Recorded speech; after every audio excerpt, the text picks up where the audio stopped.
Hi, everybody. I'm so sorry I couldn't be there with you tonight.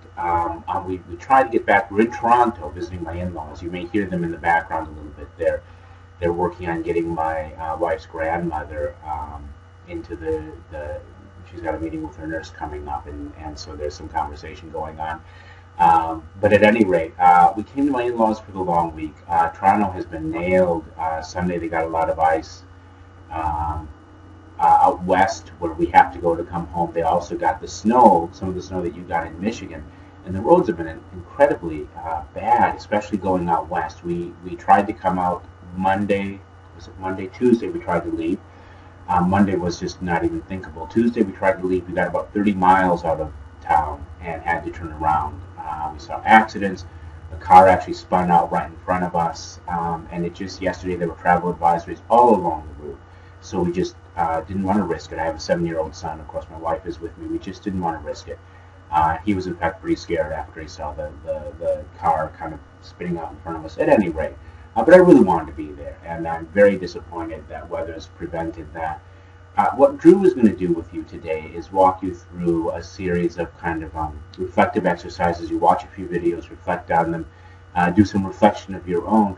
What we want to do next week is hit the ground running with not so much with the definitions of some key terms in place, but I want you to have thought about some of these ideas so that when we start talking about them together, you have an idea where you're coming from, and we can start kind of shaping our understanding of what underlies the literatures we're reading.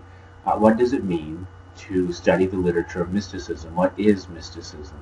And what makes, how do you distinguish, or what makes the works that grapple with it unique? So some of what you'll be doing today will help lead up into that, and it will also lead into our first author, Rabbi Abraham Heschel, who is a modern writer. He only passed away, well, not recently, but not too long ago. But he wrote in a very profound way and kind of a universalist way, even though he's from the Jewish tradition. He's writing within his specific tradition, but he writes in a way that appeals across traditions, I think, and gets at what is mysticism, at some of the underlying concepts and ideas that we'll see in a lot of the works that we're going to be reading. So Drew's going to walk you through those.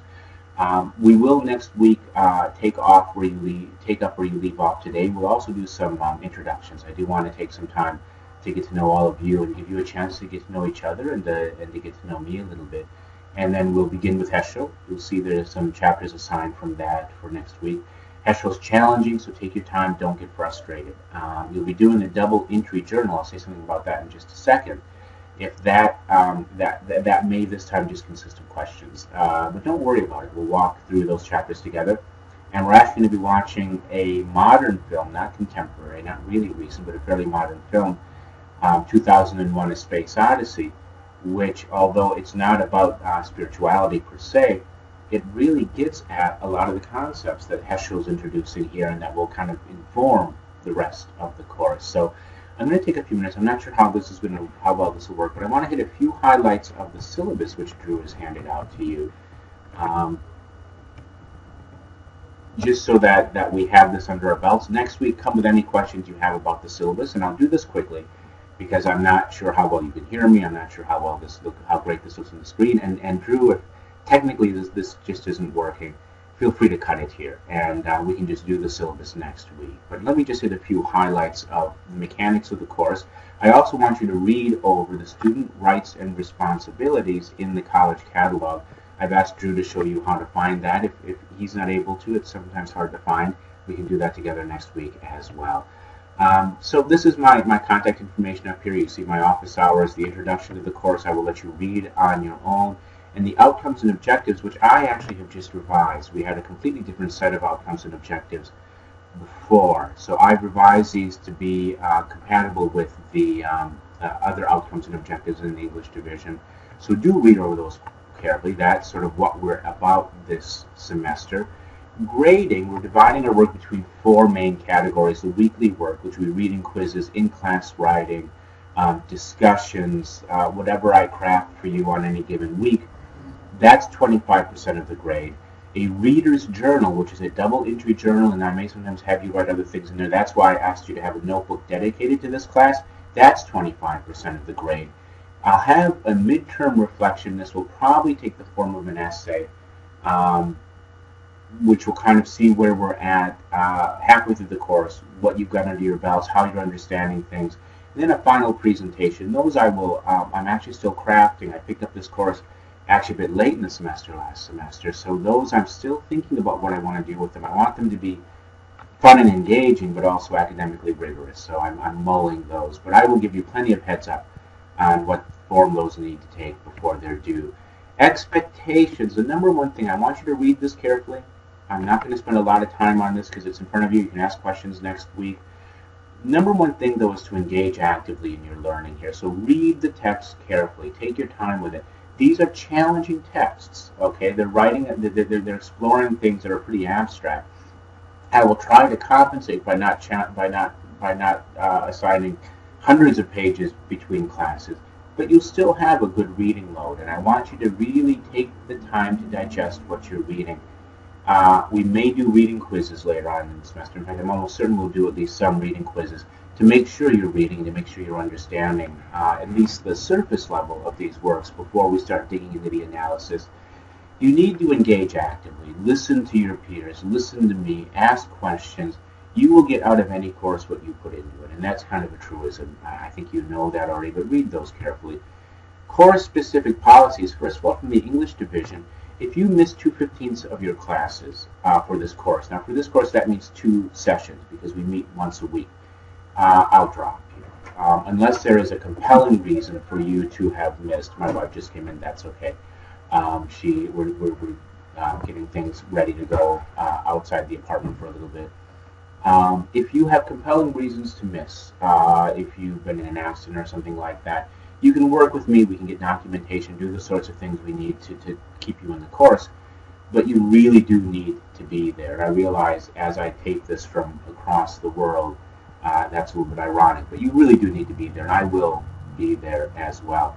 Late work isn't accepted for the weekly work. That's due that class. The larger assignments, that midterm reflection, the final presentation, you will lose half a grade each day those are late. And I can answer more questions on that when I'm there next week. Academic integrity, I'm expecting you to come into this class with an understanding of citation, how to use sources. If you don't have that, let me know and I will direct you to some resources. You have to make sure any sources you use in anything you do for this course, they have to be documented appropriately. That is plagiarism if you don't. It's not the most serious kind of plagiarism, which is when you snag someone else's essay and say it's yours. But it is still plagiarism, and you will lose significant points. So let me know if you've got issues with that in advance. And again, I want you to read all of this stuff carefully. The texts we'll be reading, not in the order in which we're reading them, but there they are. They're in the bookstore as well. The Reader's Journal, I want you to read this carefully. You'll be beginning this before next week, and you can come in with any questions. Don't worry about getting this perfect. I will collect this maybe once or twice over the course of the semester to make sure it's happening. It's essentially what you'll be doing regularly is what's called a double entry journal. In one column, you will include quotes from the text we're reading, and in the other column, you will be reflecting on those quotes. So that's described here. Do your best as you read the first chapters in Heschel. If you don't get it perfect, that's fine. I can explain it more thoroughly or talk to you about it next week. But do something. If you're confused about this, you can always email me before class next week. You do need to try to get a number of entries. I say at least 5. For Heschel, because there may be things you don't understand, things you struggle with, you may have more. You will probably very likely have more than that. For longer readings, you will probably have far more than 5. But I'm trying to give you a bare minimum of passages to pull out and reflect on. Finally, the schedule of due dates, I'll just say this, it's extremely tentative. I don't know how long each work will take for sure until we really get into it. But I'm giving us basically 2 weeks for everything that we read. And that should be sufficient. And then the last 2 weeks I've set aside that says presentations here. I have a feeling we will probably use week 15 for presentations, and week 14 we'll probably be catching up. It's very easy to slip behind in this kind of class. So that is a very long video, and you're probably bored sick by now. But I wanted you to see my face. I wanted to go over the syllabus very quickly with you. I'm now going to hand it off to Drew will lead you through about an hour or so of reflective writing, and then you'll get out of here. So I will see you next week. Drop by my office, call me, email me if you've got any questions, or if you just want to say hi before we meet again. And I really, really look forward to meeting all of you next week.